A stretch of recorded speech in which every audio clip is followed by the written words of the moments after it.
የዜጎችን ሰላምና ደህንነት ለማስጠበቅ በጥናት ላይ የተመሰረተ የወንጀል መከላከል ስራ እንዲዳብር የበኩሉን አስተዋጽኦ ያበረከተ መሆኑን የአማራ ክልል ፖሊስ ኮሌጅ ገለጸ። ሁሉም ዜጋ ሀገር በቀል የሰላም ሴቶችን በማጎልበት ሰላምን ለማስፈን በሚደረገው ርብርብ የበኩሉን ኃላፊነት ሊወጣ እንደሚገባም የጥናቱ ተሳታፊዎች አመላክተዋል። ፖሊስ ኮሌጁ ሶስተኛውን ክልል አቀፍ የጥናትና ምርምር ጉባኤ አካሂዷል። ስራው ድንቅ ደሳለው ተጨማሪ አላት።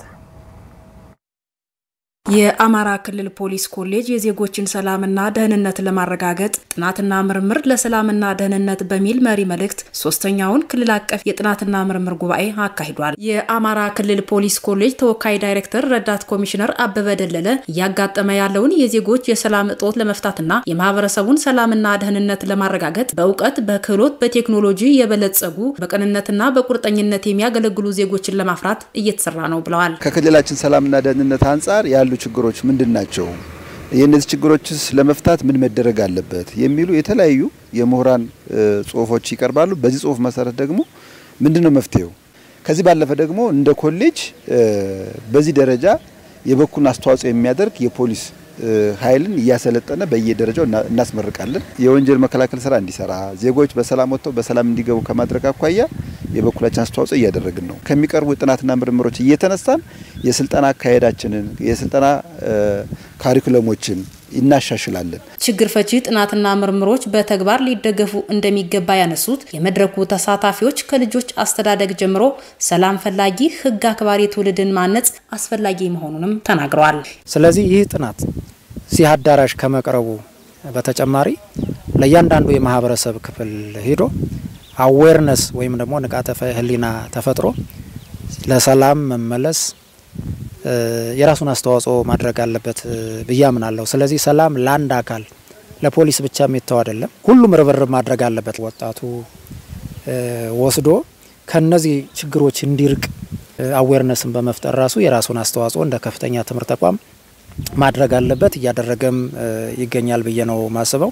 የሚገኙ የጥናትና ምርምር ምክረ ሀሳቦችን ወደ ተግባር በመውሰድ ሰላም ለሀገራችን አሁን የሚታዩ ችግሮችን መፍታት የሚቻል ሲምፖዚየም ነው ብዬ ነው ወስደው። የሰላም እጦት ህብረተሰቡን ለተለያዩ ጉዳቶች ሀገርን ለውድቀት የሚዳርግ መሆኑን የገለጹት በመድረኩ ጥናታዊ ጽሁፍ አቅራቢ ምክትል ኮማንደር ሰለሞን ብርሃኔ ከጥናትና ምርምር በተጨማሪ ሀገር በቀል የሰላም እሴቶችን ማጎልበትና የሰው ልጅ በሰላም ወጥቶ በሰላም እንዲገባ ሁሉም ኃላፊነቱን ሊወጣ እንደሚገባም አስገንዝበዋል። ጉባኤው ላይ የቀረበው የጥናት ርዕስ ያው ከሆምለስ መግደል ወንጀል መንስኤና መፍትሄዎች ዙሪያ ላይ ያተኮረ ነው። ይሄንን ርዕስ ለማጥናት ወይም በዚህ ዙሪያ ላይ እንደመነሻ የሆነ ዋናው ምክንያት ያው ጥናቱ ላይ እንደቀረበው በክልላችን በተከታታይ 4 ዓመት የነበረው የወንጀል አፈጻጸም ሁኔታ ሲወሰድ ወደ 8163 አካባቢ ሆምለስ መግደል ወንጀል በሰዎች ላይ ተፈጸመ መሆኑን ተከትሎ በእነሱ ቤተሰብና አልፎም ወንጀሉን በፈጸሙ አካላት ላይ የሚደርሰው ኢኮኖሚያዊ፣ ማህበራዊ እጅጉን የከፋ ከመሆኑ ጋር ተያይዞ ይሄንን ለምንድን ነው ማስቆም የማንችለው? መፍትሄው ምን መሆን ይችላል ነው? ስለዚህ በጥናት የመፍትሄ ሁኔታዎች ምንድናቸው፣ እንዴትና በመልኩስ መከላከል መቻል አለብን የሚለውን አመላካች የሆነ ጥናት ማድረግ መቻል አለብን በሚል ነው ልንነሳሳ ይቻላል።